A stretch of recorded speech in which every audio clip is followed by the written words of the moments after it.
Yun o mga idol, isang mapagpalang araw po sa ating lahat. Sawmill project naman po tayo, ano po. So ito yung huling na-videohan po natin, ano, yung nagpe-frame po sila. So ngayon na-primeran na, and then ongoing na po yung sa batak niya. Siyempre yung unang ginagawa natin mga idol ay yung sa masilya na yung ginagamit natin mga idol para makaiwas tayo sa crack ay ito. Ayan.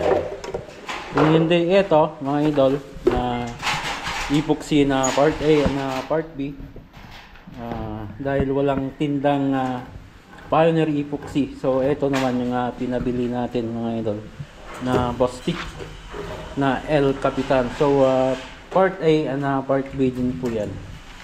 Ang mix ratio po nito is 1:1, ano idol. Kung anong dami ng part A, ganun din yung part B, ano.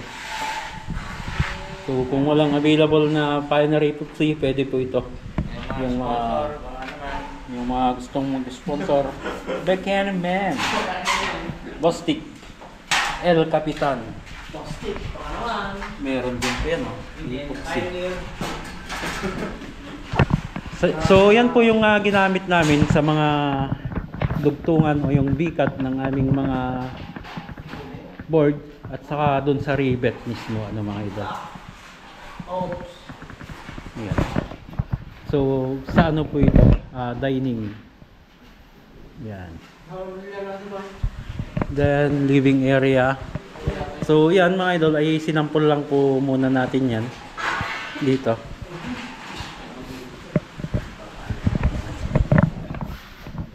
So sa master's bedroom, ayan o, na primer na rin po ito.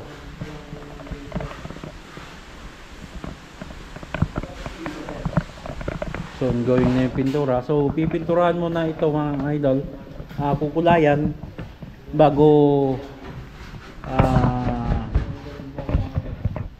kabit yung sa PVC. Dito naman po ay sa ano po ito, guest room.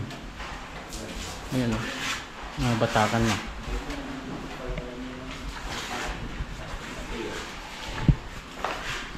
And then sa primer na ginagamit namin mga ito, Acritex primer ng Boysen. So ito din po yung asawa ng Acritex primer, yung Acritex reducer, para hindi gaano malapot, ano po.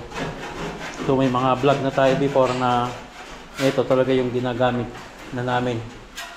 Pwede rin naman mga idol yung latex na pang primer, pero para mas matibay mga idol at makaiwas kami sa bakat ng masilya ng epoxy mga idol, ito talaga yung the best.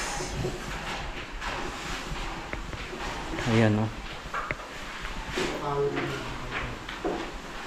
So gaya ng dati mga idol ay batak sarado pa rin doon sa ating fiber cement board. So yung brand naman mga idol, yung ginamit namin dito ay Hardaplex board.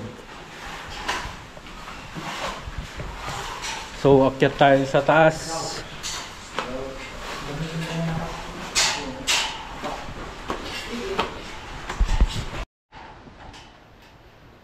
And then ito naman po mga idol ay sa living area po ng second floor. So ito yung pina-reframe natin, ano. Nadali tayo dito ng beam na indilibelado. So sa ngayon mga idol, okay na. Yung height po nito mula floor to ceiling ay nasa 2.80 pa rin naman po. So naka-standard pa rin tayo. Yan. So sa paikot nito mga idol, mula dyan sa opening ng hagdanan, paikot ng hallway, so ganun ay PVC po yung lalagay natin dito. Ito po dito. And then ito, daughter's bedroom. Wala pang nagbago dyan mga idol. Kailan lang naman tayo nandito. Ito, nabatakan na rin po ito. At na-primeran na. Yan o. CR. Then ano, room 2 mga idol. Nabatakan na po ito. At napalihan na natin ano. Yan.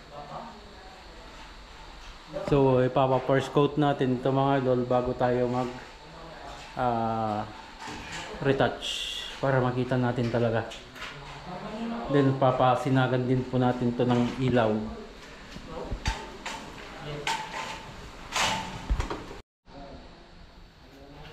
Then room 1. Ayan.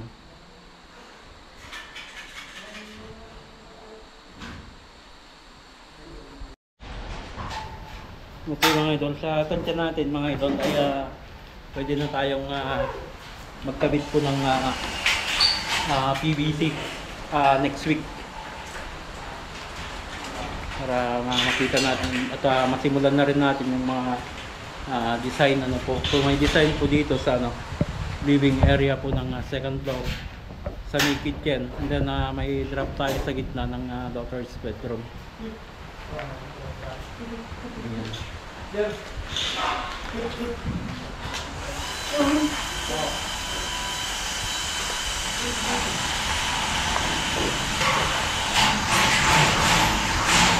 So may frame na lahat.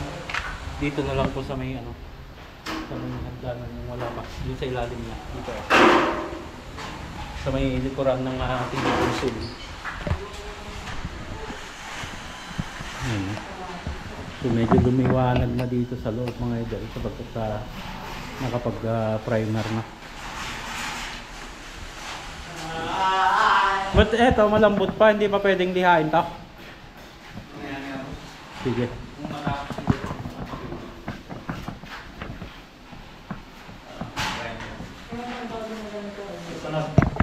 Alright mga idol, so yan yung update naman po dito sa sawmill project ano po. So katulad ng sinabi ko kanina mga idol ay within next week mga idol ay pwede na tayong mag-install ng PVC. Okay, hanggang dyan mga idol, lagi po tayong mag-ingat at God bless po sa ating lahat.